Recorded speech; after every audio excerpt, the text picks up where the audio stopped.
4, 3, 2, 1. This Honorable Court of Appeals of Tennessee is now in session.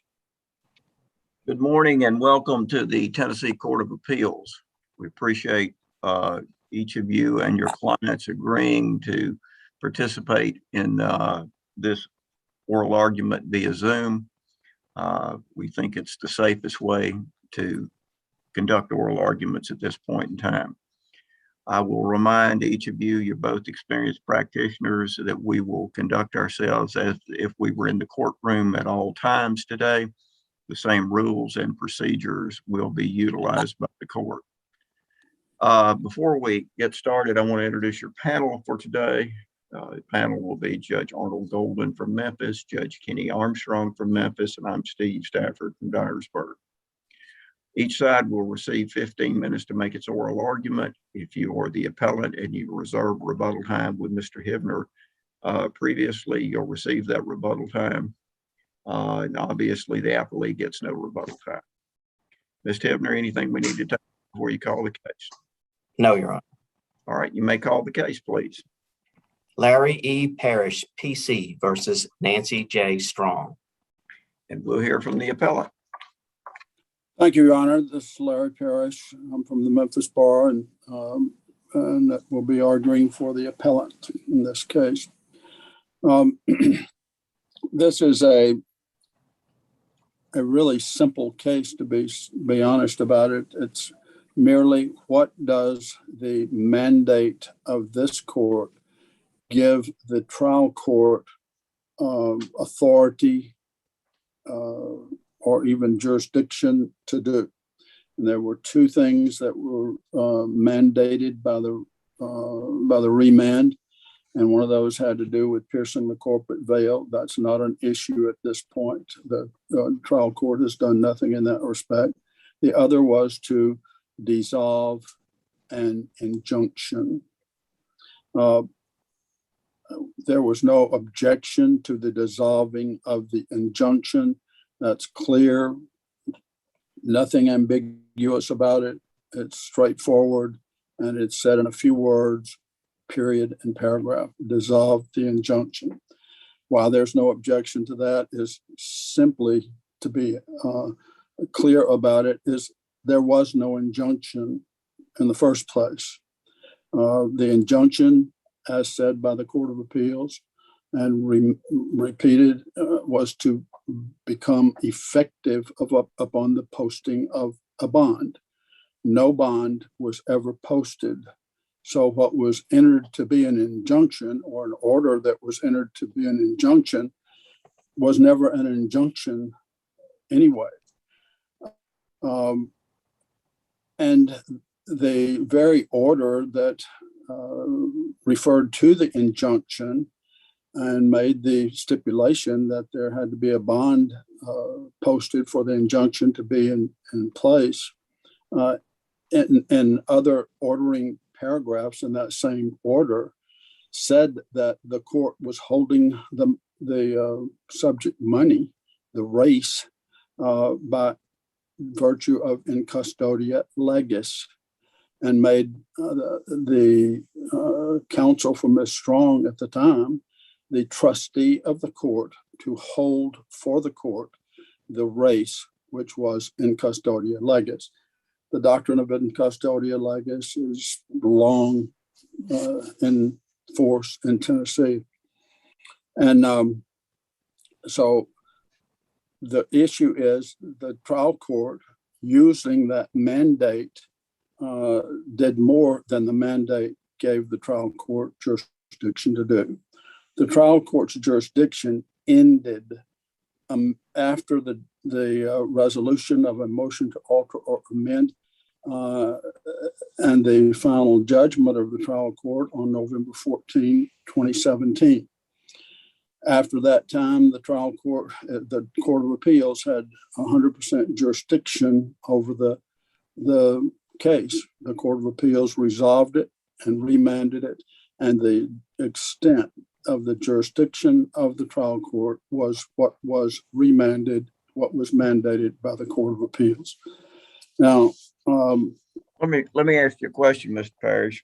When the case came back to the trial court, what is the status of the issue on piercing the corporate veil? That issue has been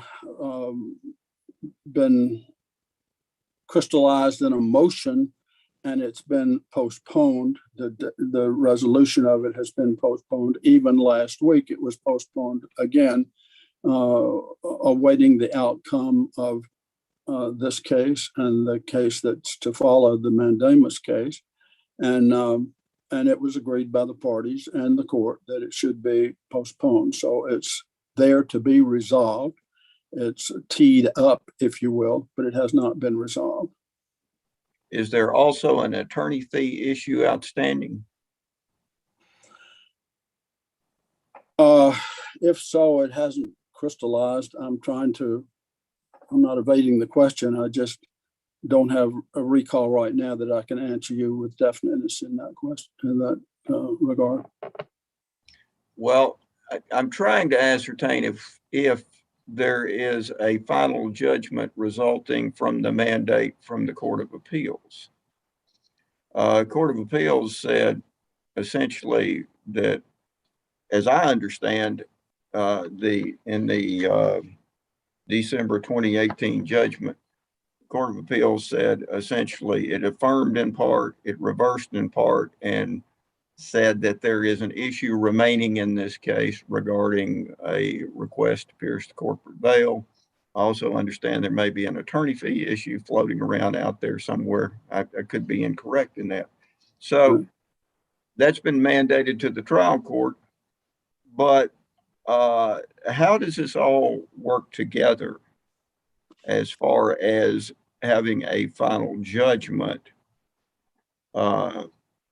in this case? Final trial court judgment, I Yes. presume. Well, I think there is a final judgment, and the final judgment was rendered on November 14, 2017. And as far as issues the Court of Appeals thought were left to be decided was the reversal of that portion. So the only portions that would be left would be dissolve the injunction and conduct proceedings relative to whether the corporate veil should be pierced. We're ready for that. I know Mr. Ishii is ready for that, but it seemed premature to the parties and to the trial court last week when it was decided that that issue should be resolved at a later time. So I think that there is a final judgment. Okay. That's a short answer to Your Honor's question, I think. And what is the status of the corporation? Is it reinstated? There's never been a time when the corporation was not in effect. It is, it's an active corporation in the process of winding down, but the Tennessee Secretary of State has the charter, and the charter is active, and it has been, all the fees have been paid each year to keep it in an active state. And at this time, assuming there is a final judgment, the judgment is solely against the PC. Is that correct? That's correct. Okay. Thank you. Yes. Parrish, Now, Mr. Parrish, let me yes, ask you, what's your position now about the proceeds that are being held? Are you arguing that they shouldn't be paid to Ms. Strong? Yes, I'm arguing that those proceeds have already been awarded to the PC. That there's not, and that's the mandamus appeal that's coming up this afternoon. And it's our position that Ms. Strong has no entitlement to those at all, that the issue was resolved on conscionability by a fully conducted bench trial with a judgment at the end of the bench trial. Then the in personam claims were begun, and the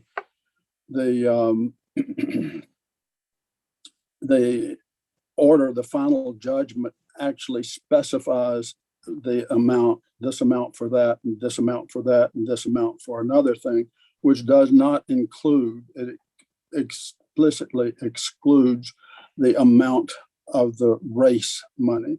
There was never any merging of those two separate cases. They were set on consecutive days, but the in rem proceedings were concluded by final judgment before the in personam issues or case was ever even started. Mr. Parrish, how do you reconcile that with the court's order ordering that the clerk pay those proceeds over to Ms. Strong and her attorneys, and then denying your motion to alter or amend that order? The court did not have the jurisdiction to issue that order. That issue was not remanded to the trial court, and the trial court's jurisdiction was constrained by the order of remand, and that order of remand did not give any jurisdiction to the trial court to enter an order of that sort. And that's basically the subject of this appeal. Mr. Parrish, other than the injunction, what prevented those funds from being paid to Ms. Strong? The fact that the bench trial on the in rem case concluded that those funds were paid by Ms. Strong on the 28th of August of 2006 to the PC by a transfer and an assignment that was not unconscionable. The whole issue in the in rem proceedings was whether or not that was an unconscionable transfer. No dispute about whether the transfer occurred and the circumstances of the transfer. Ms. Strong was contending that that transfer had to be rescinded or treated as if it did not occur because it was induced by unconscionability. And the trial court decided after a trial that lasted 2 days, maybe a little more than 2 days, that the transfer was not unconscionable and that it perfected the transfer to the PC. What about the jury verdict that found that you breached the contract? It didn't find that I breached the contract. Or that the PC breached the contract, excuse me. Okay. Well, that jury verdict there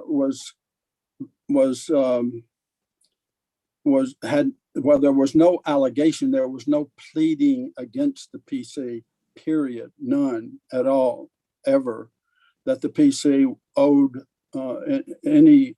breached any contract or engaged in any wrongful or actionable conduct that breached any right of Ms. Strong. And so how the PC got involved there and the court instructed the jury to decide one way or the other about the PC constantly was making the point and had made the point in pleadings that the PC is not a part. This is a counterclaim.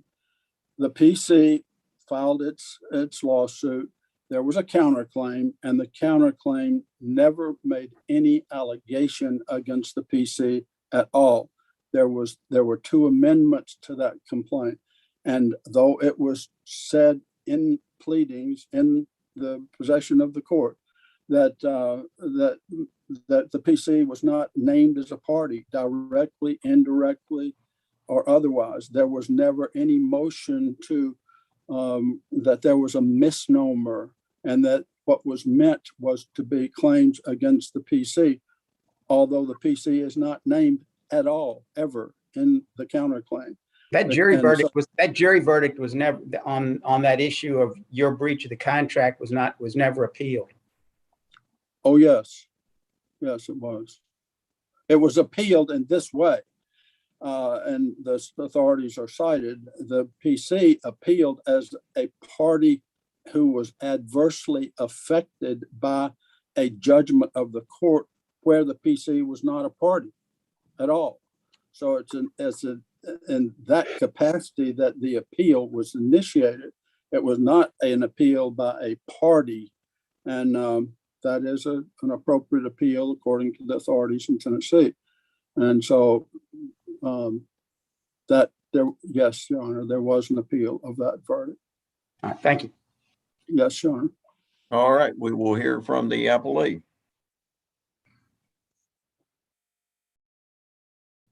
I think you're muted.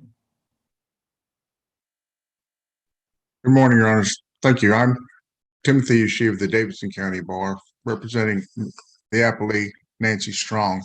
Now, briefly, to address the issues that the court asked, all the issues that Mr. Strong has addressed in response to questions of this court were addressed all at the Court of Appeals level back in 2010.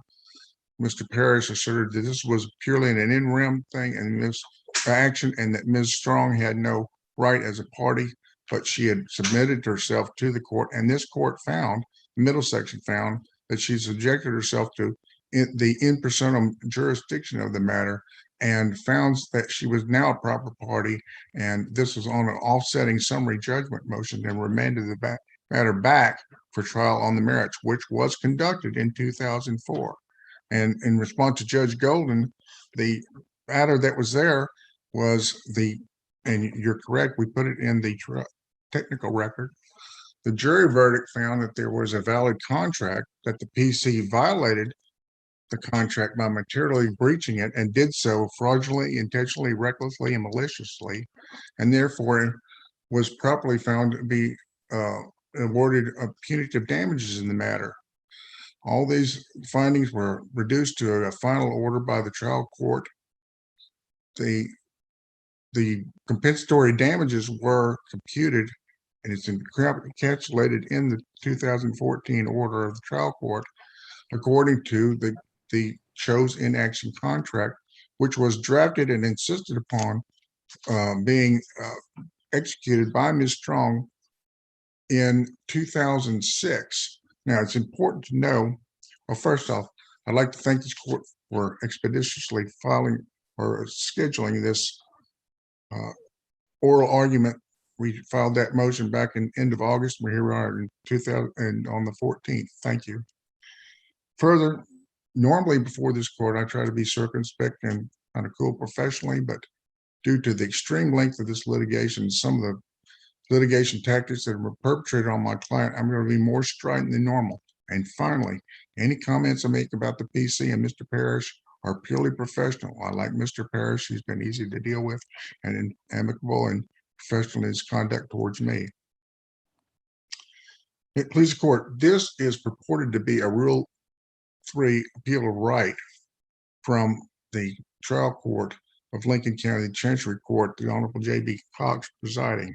I say purported to be because it is our position this is not a proper appeal, because all the matters that were down at the trial court level were matters that have been fully adjudicated at the trial court level at two different jury trials, and then which were appealed up to and reduced to judgment and in the opinion of the middle sections of this court in December 2018. All the issues were decided in favor of Ms. Strong. None of them were decided in favor of Mr. Parrish. Now, quickly, it's important for this court to understand, to interpret all the issues, to understand the full history of this case. Ms. Strong in 2001 filed a partnership dissolution action in Lincoln County there in Fayetteville with herself and her two partners, the two brothers Braden. She was not properly represented at that time, and being a good businesswoman, she realized that her trial counsel never even obtained an accounting of the partnership funds. She approached my friend and colleague, Donald Caparella, who's an excellent appellate attorney and who realized what had been done. And he suggested he take the matter up on appeal, but he also suggested that she file a legal malpractice action at the trial court level against her former counsel. And in furtherance of that, he contacted and put Mr. Parrish in contact with Ms. Strong. But he also instructed Ms. Strong for Mr. Parrish to file the action to preserve her rights to prevent running of the statute, but also to instruct Mr. Parrish to file a motion to stay the proceedings, because there is no way you could complete the trial court malpractice thing until Mr. Caparella completed his appellate level. So there's no determining what her full damages were. Mr. Caparella was successful at that level and was able to cover $261,000 in dissolved partnership proceeds. That is the genesis of the funds that are being held now by the Lincoln County Clerk and Master, Ms. Bartlett. At no time did Mr. Parrish or the PC generate any of these funds. He is merely, the PC is merely enjoying these funds. Mr. Parrish proceeded to, against his client's wishes, generate more legal fees up to and over $50,000. And in August of 2006, trial counsel filed a motion for summary judgment. That motion was heard in August 2006, at which time the trial court dismissed Ms. Strong's legal malpractice action with prejudice, in part because Mr. Parrish failed to comply with the discovery orders to supply a legal expert in order to go forward with the proceeding. We were able to prove in court, and it's in the technical record immediately thereafter. Mr. Parrish had a 3-hour meeting with Ms. Strong in the basement of the courthouse, convinced her they had a quote unquote bad decision, and he would be able to fix this matter on appeal, but he conveniently had to have a chosen ex contract, which he mandated that she sign in order to continue representing her. That contract formed the basis of the compensatory damages award, which the trial court used and finalized in 2014. Now, there are 5 issues presented by both parties, 1 presented by the PC and 4 by my client. Mr. Parrish's interpretation of what should occur with the mandate is frankly illogical, pedantic, and hyper-technical.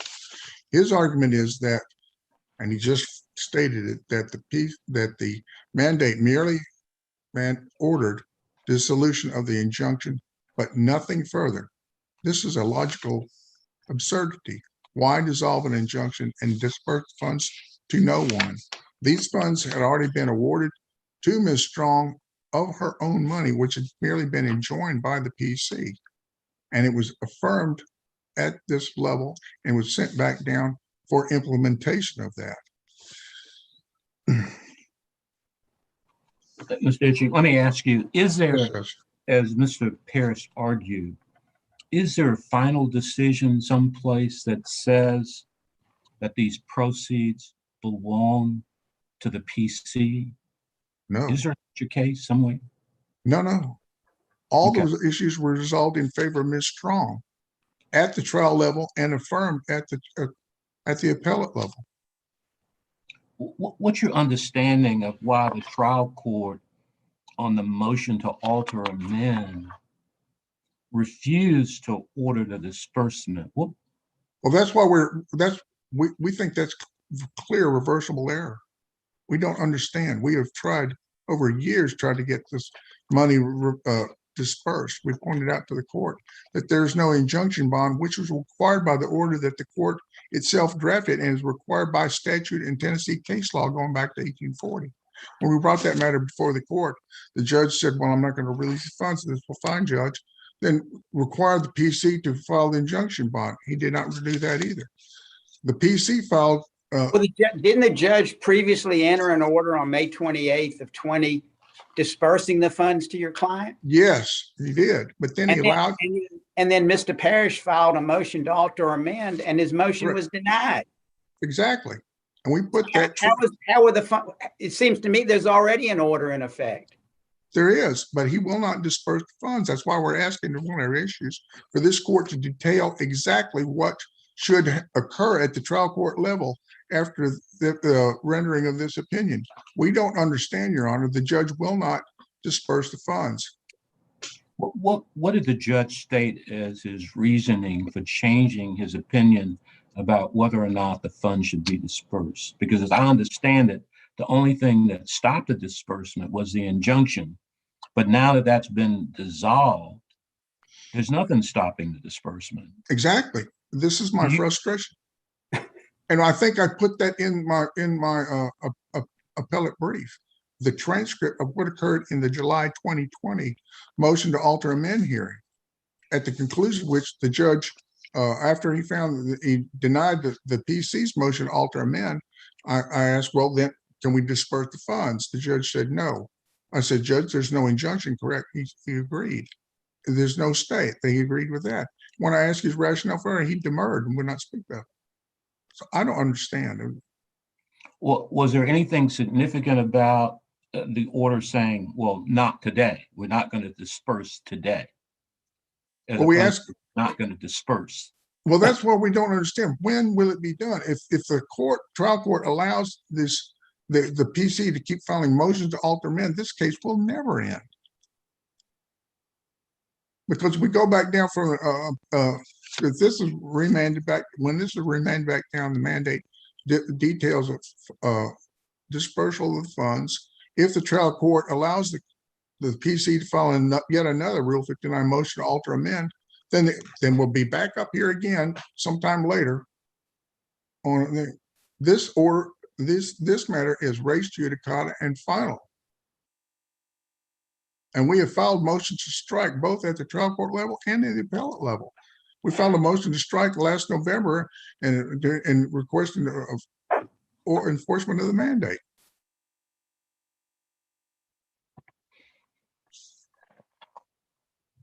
Well, to conclude, there's three words I'd like to leave with the court, which are why, what, and when.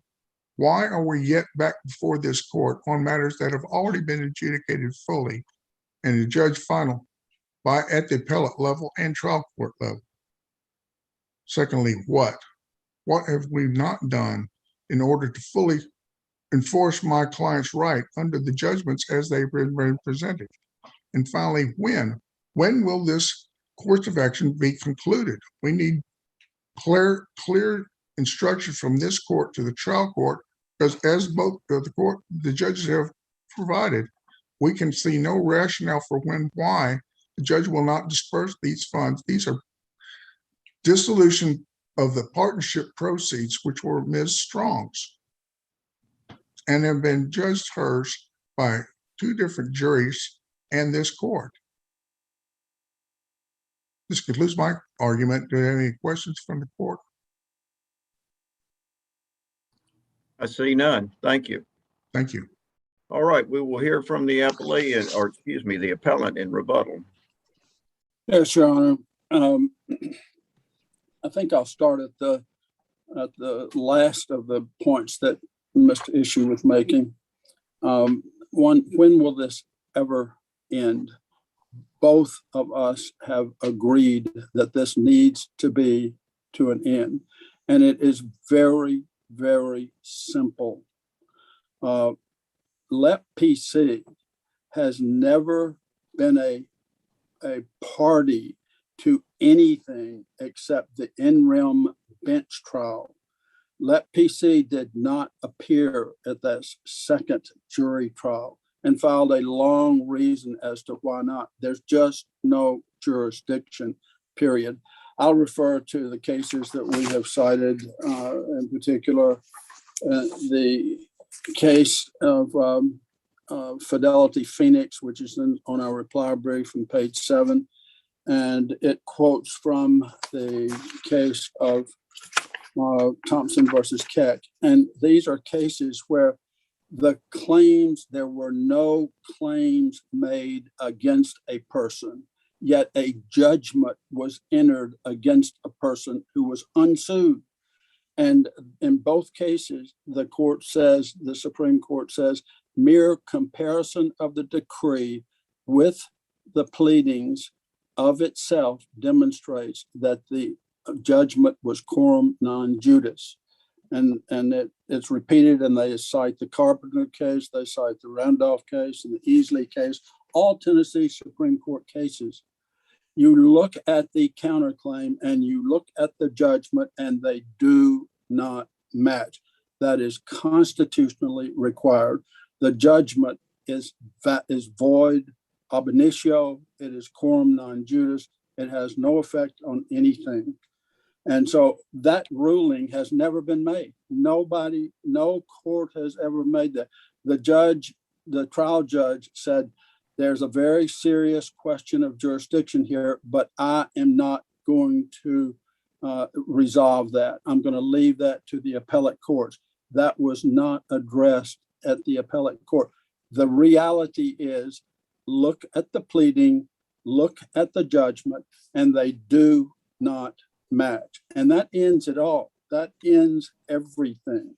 Now, if this court wanted to take that issue up and say, no, we think it's okay to enter judgments against non-parties, then that can be done. We are entitled to a ruling on that. Now, we would suggest, because the Tennessee Supreme Court has said it time and time and time again, that cannot happen. That cannot constitutionally happen, period and paragraph.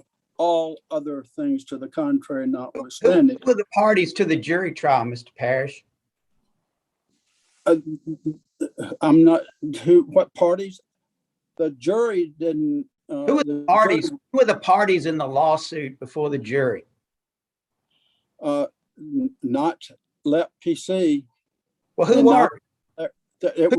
Did you bring the lawsuit? I brought an in rem action. I didn't make any claims against Ms. Strong. Not one. Was there a jury? There was a counterclaim and a jury trial. There was a counterclaim against somebody other than Let PC. Who was it against?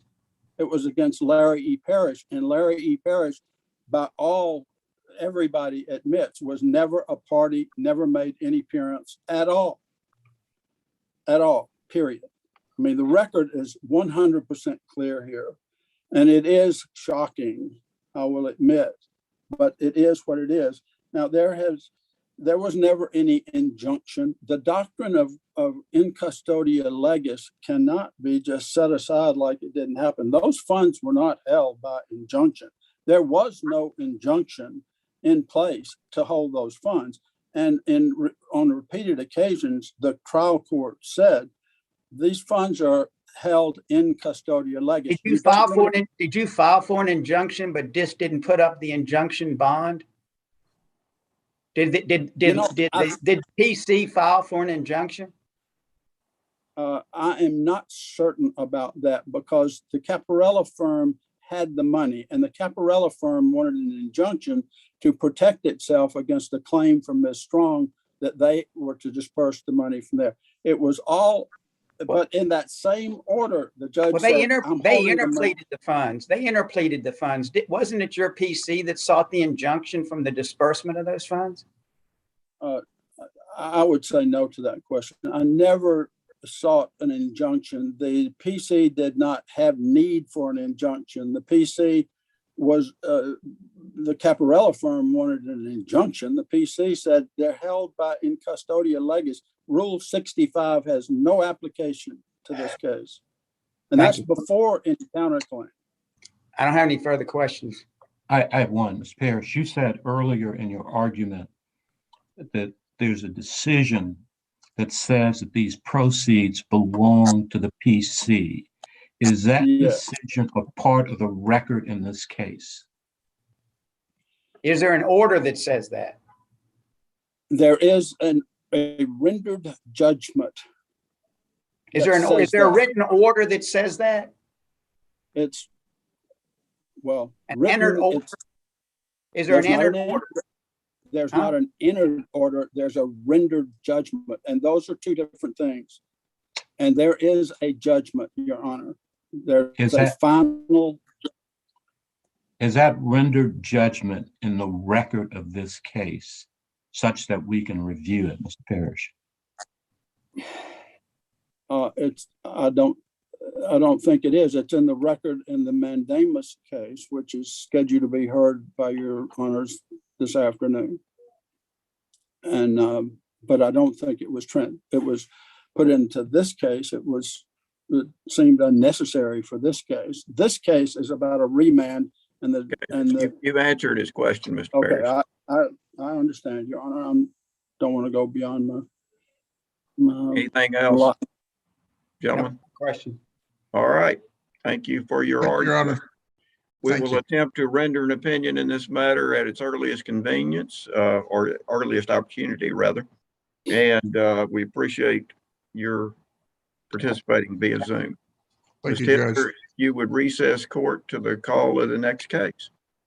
This honorable court is now in recess until 1 p.m. Thank you. Thank you, Your Honor. Thank you, Your Honors. Gentlemen, you can disconnect. Thank you.